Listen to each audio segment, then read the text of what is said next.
If I told you there is a piece of gear that can elevate your landscape and nature photography, all whilst keeping your setup lightweight and minimalist, you may liken this to witchcraft. I'm not gonna lie, I first tried this item out with a fair amount of trepidation. How does the saying go? If it seems too good to be true, it probably is. Well, thankfully that definitely does not apply here, and this piece of photography gear has become a vital part of my kit. You join me in quite possibly the most spectacular location I have photographed this year. There are waterfalls, fungi and autumn colour galore in this episode of the National Parks Project. So, Brecon beacons or Banal Brachiniog, let's get into it.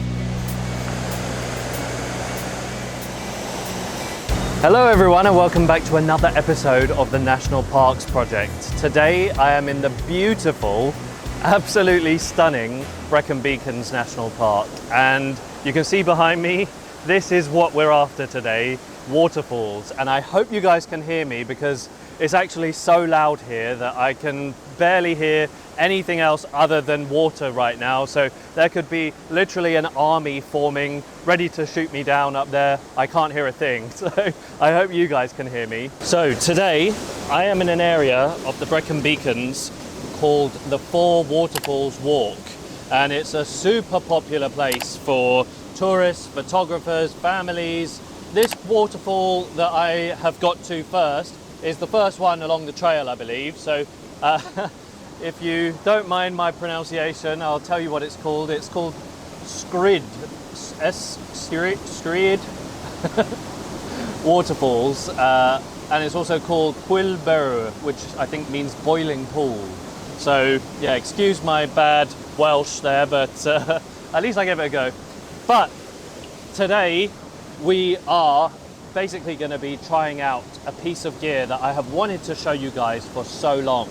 And it is a piece of gear that I find absolutely invaluable with my photography now, even my videography as well, to be perfectly honest with you. A vast majority of all of the footage that you have seen on my channel over the last 18 months will have been using this one piece of gear. And I find that it has become an absolute staple in my kit, and to be honest, I don't know why more people don't use it, because it just simplifies everything, and I love that in my photography kit. Just something that just simplifies your kit down to the bare essentials and makes you really work with what you've got and really understand your gear a lot better. And in the interest of full disclosure, I was actually sent this piece of gear for free by K&F Concept, but that definitely does not mean that I'm going to be biased in this review, because this is actually a piece of gear that I requested from them because I loved the previous version so much and I really wanted to try the new version. And boy, has there been a big improvement since the last version, because the last version, as much as I loved it and as useful as it has been for me, there was just a bit of a flaw with it, which meant that I wasn't actually using it to its full capabilities. So this filter here is the one that I have been using for the past 18 months. And because I ended up loving it so much, I actually went out and bought the same filter with a smaller thread size. So this one is a 67mm, and then this one is a 55mm, and this one is for my wide angle lens, and then this one is for my general purpose lens, which basically actually lives on the lens pretty much all the time.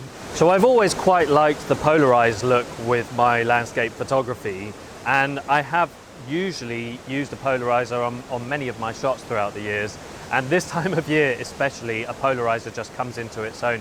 Anytime that you really want to boost that saturation and make sure your images are looking as bright and colorful as possible, a polarizer is absolutely key. So this is a polarizer, but what it also does is it's a neutral density filter as well. So if you turn it one way, it is a neutral density filter, turn it the other way and it's a polarizer. So like I said, this has been so useful, but you can see that I keep twisting these bits on the side here, and that's because this is the design flaw with it. You can see that these little side bits that are perfect for moving around, they end up just getting knocked about when they're going in and out of your kit bag mainly. So it actually means that this one is very, very loose. This one is not too bad, but it's a little bit bent. Actually, I tell you what, it is quite loose, this one. But what they've done now completely changes the game and makes it so that it's so much more user-friendly. So I absolutely couldn't have picked a better place to show you how good this filter is, because today it is looking so autumnal here in the Brecon Beacons, and the fact that we've got moving water as well is really going to show you guys how good it is to have a neutral density filter along with your polarizer all in the same filter. It just simplifies everything so much. So this is the new version of the same filter, and you can see that instead of those really annoying little bits that stick out at the sides and really get knocked a lot, this now has these really nice sort of cutouts, so your finger can nicely slip into there, and it's a really convenient way to do it. So I am very, very much looking forward to using this with this beautiful waterfall scene in front of me, because this is just going to be absolutely perfect to be able to shoot this scene, and it's so simple, and I don't have to stack filters. I can just use this one thing. And any time that I can simplify my gear and I can carry less stuff, or I can make it so I know my gear inside and out that little bit better, I am all for that. So this is just an absolutely fantastic piece of kit, but let me show you exactly how it works. So here I've got the Sony a6700, which is my go-to camera, and to make a change I've got the Sigma 16mm. I did try my usual Tamron 18 to 300mm lens, but basically it was just not wide enough, even at the 18mm. If I take any more steps backwards here, I'm going to go off a ledge and down into another waterfall pool here, so I can't go any further back, so I needed to get wider on the lens, and this lens is now the perfect focal length for what I need. And what I'm going to do, I'm going to get this filter and I'm just going to screw it in on the front here, and then I've got the camera pointed down at a little pool just underneath me here. And for those of you that don't know what a polarizer does, I'll just quickly show you. But if I push the filter round clockwise, I am polarizing the scene, and that pool is actually getting brighter and darker, and the glare and that reflection is coming and going as the polarizing filter is turning around. But then if I want to use the neutral density filter, I then push it to the left and I push it anti-clockwise, and it's then making the scene darker and lighter depending on how much neutral density it's doing. So it's able to do all of that in one lens, and there must be so many pieces of glass in there just moving around to make it so that it's all compact and in that nice little package. I don't know how they've managed to do it, but this is actually such a high quality product, and it's not even that expensive. Like I said, I've already bought 3 of them throughout the years, and I now am very glad that K&F Concept have sent me this one, because it's coming in so handy, and they have improved the design so much with this. So let's stop faffing around and actually get a shot now, because it's getting quite dark. It's 5:45, and I really need to get back to the car for hopefully about 6:30, but let's get a shot and see how this looks.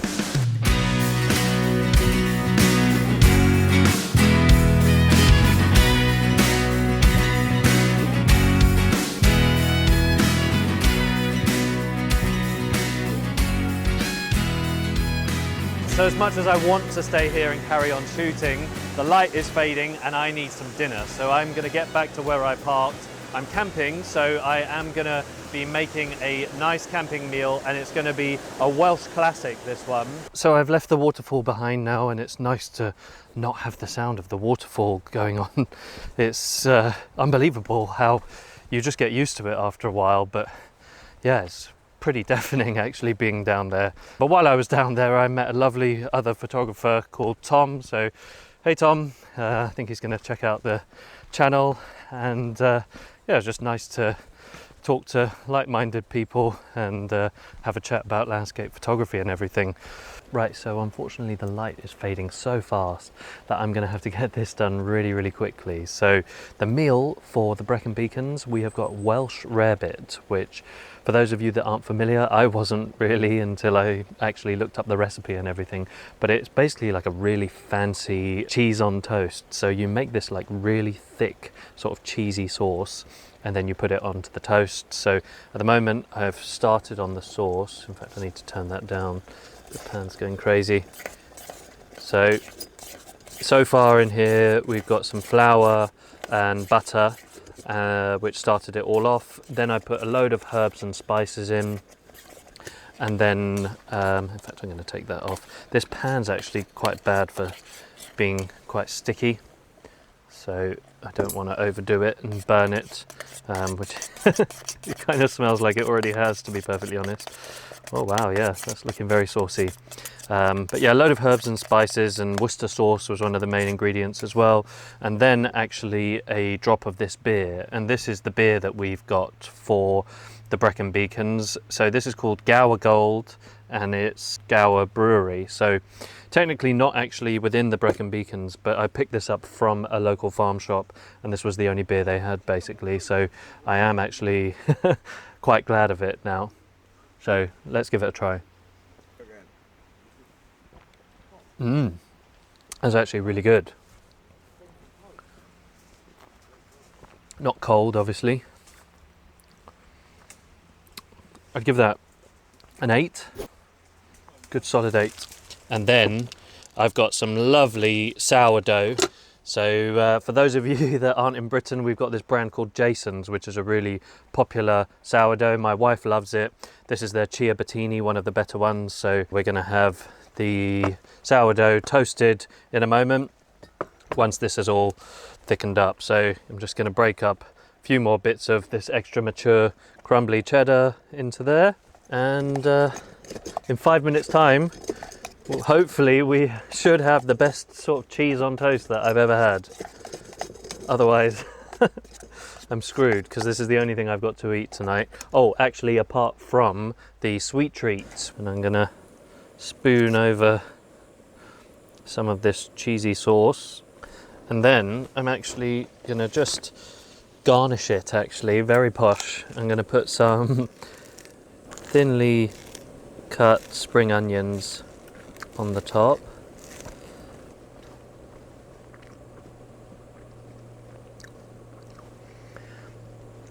Yeah. Wow. Wow.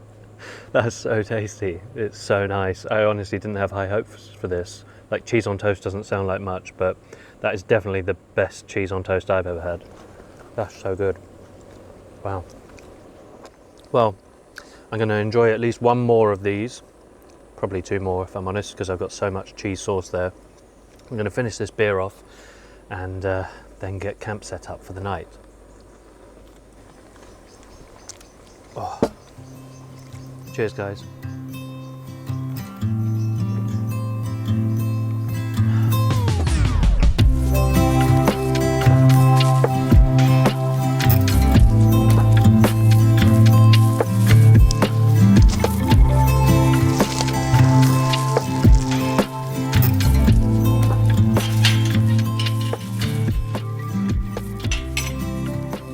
Well, good morning everyone. You joined me again the morning after the night before. That was very, very rushed last night, so I'm sorry about that. But yeah, the light just faded so quickly. It's October now, kind of mid-October, so it is getting on to those kind of early nights now, really. But you joined me here this morning in a very misty waterfall location again. So I'm literally just up the road from where I was at the waterfall yesterday evening, but this one I think hopefully should have a completely different feel to it. The other one sort of was quite enclosed, wasn't it? Whereas this one looks from photos like it's a lot more open, and there should be a lot more opportunities for different styles of photography, because I really want to show you how good this filter is with this lens, because this is my kind of go-to system, and I just want to show you how useful it is. The fact that you don't have to change filters, you don't even have to change lenses with this setup, so it's pretty perfect for everything that I'm shooting these days.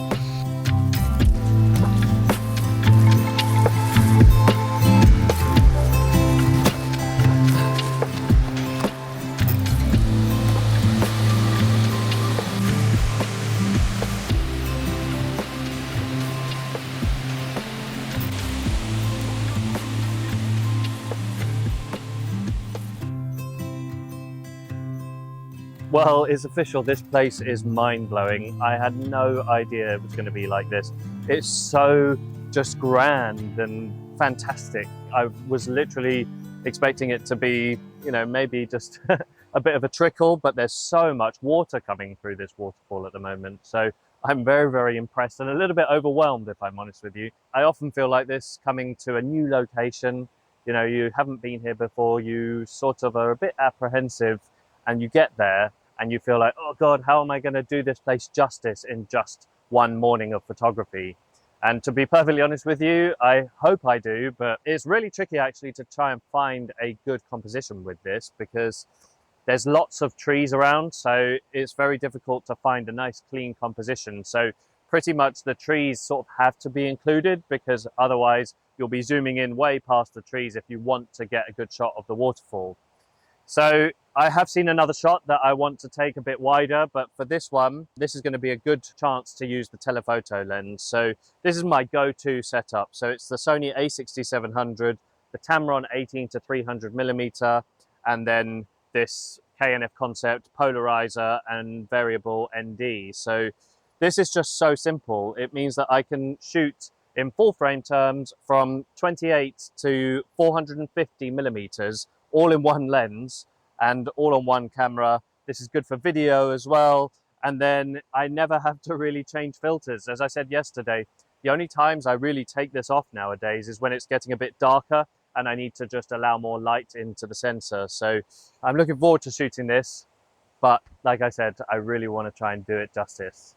And so that's my next step, is to use the polarizer to boost all of the saturation in the scene. There's some lovely reds and oranges that have already fallen to the ground in terms of leaves. There's also some lovely greens as well. There's some ferns, they're hard ferns in the foreground here. So I just want there to be as much saturation as possible within the scene because we are at the start of autumn, so it's not quite as saturated as it probably will be in 2 or 3 weeks' time.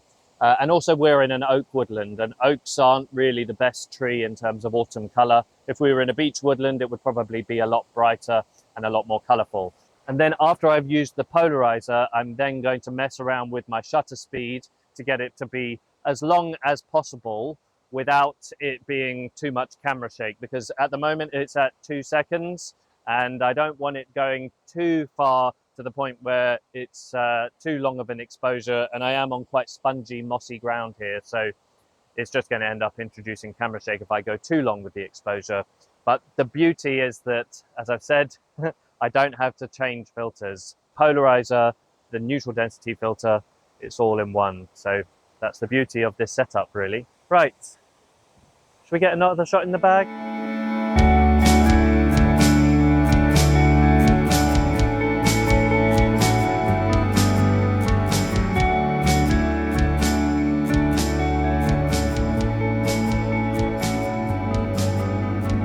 Well, I was going to go straight into taking some sort of more minimalist, abstract shots of little details within the waterfall where bits of water are crashing and breaking over some of the rocks there. But I kind of noticed that there was a very natural frame on either side of the waterfall from this direction with some trees on either side. So I've just taken a step back. I've got my camera at the lowest setting at the moment, so it's right down low to the ground. And it's quite a nice shot, actually. I think I actually prefer it to the one that I took previously.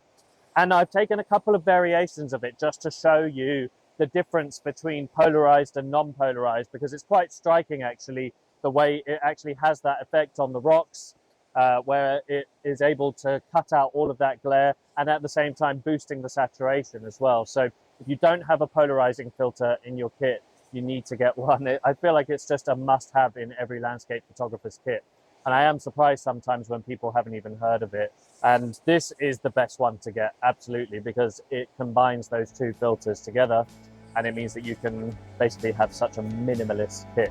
So taking a couple of variations there. Let me know what you guys think. I'll show you completely unedited, and then I'll show you the edited version afterwards.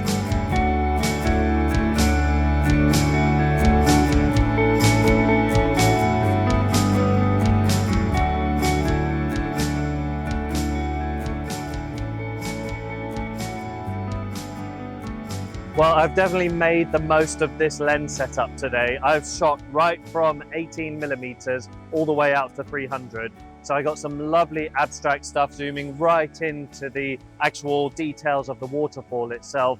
And one or two of them have turned out absolutely lovely. And I've also used that focal length to show you the effect of what the neutral density filter can have on the water. So slowing your shutter speed down, what does that do? Does it make any difference? So I'll put those images up on the screen now to show you what it does in terms of if you just pull up to a scene and shoot straight away without doing anything to your shutter speed, or if you think about what shutter speed you would like to use and what effect you'd like to have on that moving water there, you can do some crazy things. And then once I was done shooting at 300mm, I then inverted the center column of my tripod and I got right down low to the ground because I found some amazing fungi just right in front of the waterfall here. So it made for a perfect foreground subject. And it's a little bit of a faff to do the center column and invert it and everything. So I didn't do too much filming there, but I'm actually really happy with that shot as well. I can't decide right now which is my favorite shot of the trip, to be perfectly honest with you. But hopefully I have shown you the full capabilities of this lens and filter setup. It is so deafening in here. It was like yesterday as well. After a while of being right by the waterfall in full force like this, it just gets to be like all you can hear. And yeah, I really start to get a headache after a little while. So let's go back up the hill. We'll leave this beautiful place behind and I'll tell you the last few things about this filter setup.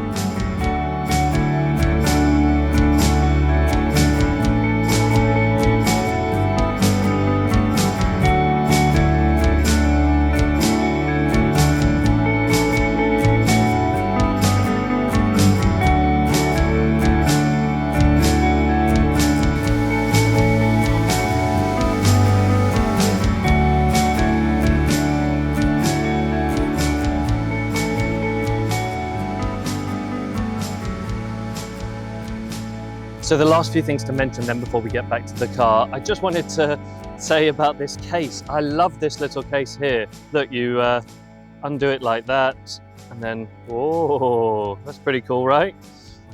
So if you are someone who will probably not have it on there all the time, then this case is going to be a lovely little thing to just slip into your bag or have on your shelf at home and that kind of thing.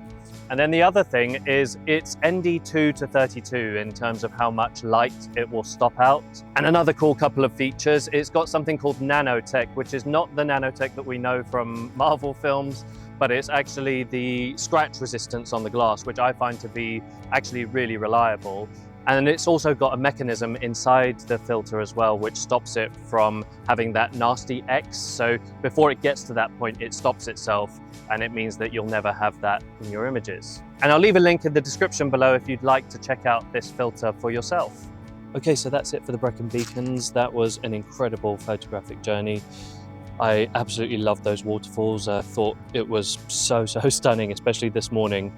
And yeah, what an adventure. I had a terrible night's sleep last night. I chose the wrong place to sleep, and to be perfectly honest, it was just way too busy with cars going past and stuff. And it's an absolute pigsty in there. And I still haven't had my sweet treat for the Brecon beacons, so we have got a classic Welsh cake. So that's it there.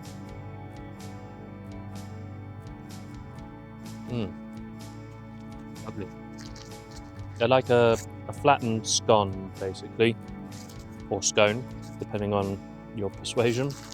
A little bit dry. I think you're supposed to have them with butter. I think you're supposed to heat them up, but I can't be bothered. So I'm going to have a coffee. Just made this, and I'm going to eat this on the way back. So thank you guys. If you have enjoyed this adventure, please don't forget to like, subscribe for more national parks projects and loads of other stuff on the channel. So yeah, like and subscribe, and we'll catch you guys in the next one. Cheers, bye.